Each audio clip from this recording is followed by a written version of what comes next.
Welcome, friends and strangers alike. I am back again with more music mistakes that I have made, so you don't have to.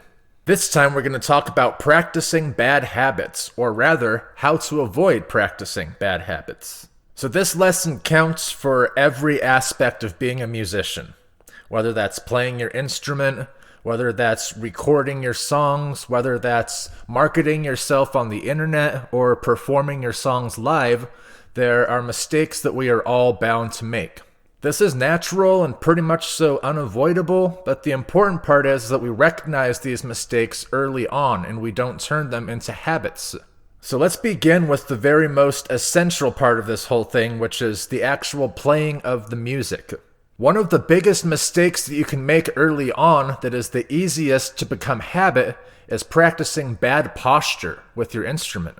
Learning how to hold your instrument properly and the right way to have your hands while you are playing it is very important to reduce long-term stress and even injuries that could be caused by bad technique.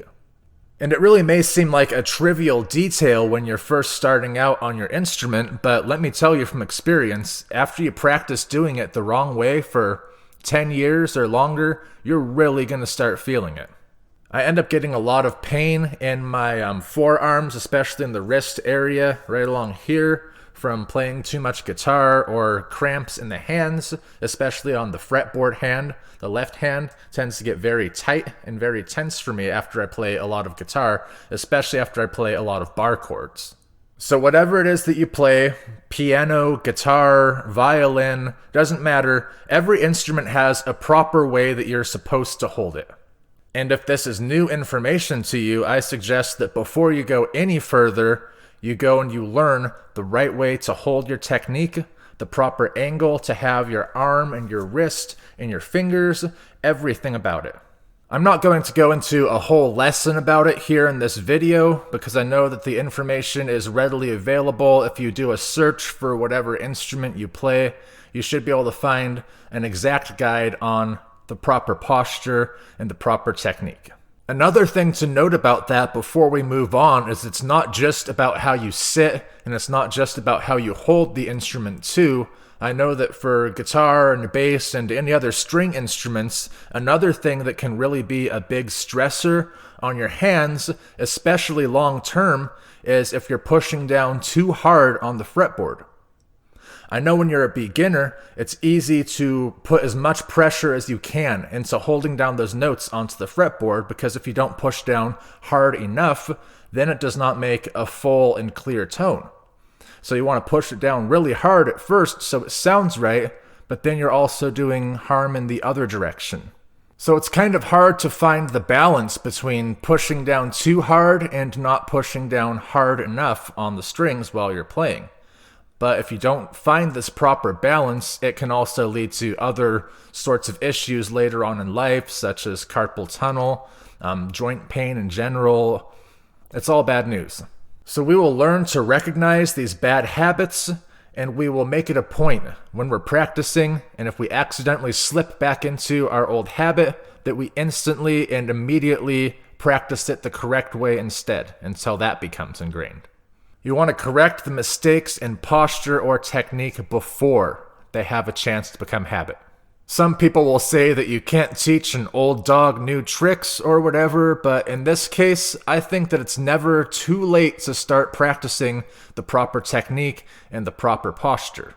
So if you've been playing for a really, really long time and you've been ignorant to all of this for the entire period, if you've been like me and you've played guitar for 10 plus years without worrying about this until stuff starts to hurt, then it's never too late to start. I know that none of us want to quit playing music due to repetitive stress injuries or anything like that, so if you're already reaching that point, just do whatever you can to correct your mistakes on the back end and develop a better technique that hopefully you can do without hurting yourself. So there's no shortcuts and there's no lazy methods, there's no life hacks that you're going to apply here. You really want to put in the work and learn the right way to do it, even if it's harder, because it's going to be worth it in the long run if you do. Now, beyond posture and just holding and playing your instrument, I would say that the same principles kind of hold true for other stuff too, such as music theory. Over the years, I learned a lot of misinformation about music theory from friends or family or colleagues. Stuff that you would consider to be folklore or long-standing myths about music that don't actually hold up to facts. I got my start playing guitar when I was about 12 years old, when my father started to teach me a few things that he knew. And he was not a professionally or classically trained musician at all. He just kind of figured out how to play just by playing, just by reading stuff out of books and magazines. So while it was a good opportunity to get a start playing an instrument at a very young age, I also learned a few things the wrong way, just because he didn't really know what he was talking about when he was teaching me. So I would learn the proper way to play certain chords, but I would be calling them the wrong thing. For instance, when I learned how to play an A chord, I wasn't learning how to do an A major chord or an A minor chord, but it was actually kind of a modified fingering position that ended up being more like an A sus fourth. And learning it the wrong way and calling it the wrong thing didn't ever really hurt me until I had to go and play with other musicians, until I had to go and describe the music that I was playing to other people and show bandmates how to play along with what I was doing. So it doesn't really hurt to learn it the wrong way, but you will make a lot more sense to other musicians if you're using the proper terminology and if you're demonstrating the techniques properly. I had to relearn a lot of what I thought I knew about music theory 10 years later after I finally decided to go and take some college courses for it. Shout out to Grays Harbor College here in Aberdeen, Washington. Excellent little community college to go and learn some music theory at. So basically, if you're not going to go to school for music theory and you're not going to take proper lessons to learn how to play your instrument, that's fine. You just want to make sure that you're fact-checking all of the information that you get along the way. I like to cross-reference multiple sources and then kind of come up with my own opinion, depending on what everybody out there on the internet thinks about a topic. And this can be a very useful way to approach teaching yourself stuff when you don't have an actual curriculum or lesson plan or experienced teacher helping you out. I keep saying all of these same principles apply to every aspect of being a musician, every aspect of being an artist in general, or anybody who creates some sort of content and tries to put it out there for the world. A big part of this for me, too, was learning how to use my music gear and learning how to produce myself and use computer programs to make my audio sound better. It's another whole, gigantic, deep world of misinformation and misconceptions, easy mistakes to make. I produced my own music for many, many years, applying bad technique and applying misinformation. And what it really got for me was a bunch of albums and a bunch of releases that I was not happy with, that I am now in the process of redoing completely from the ground up.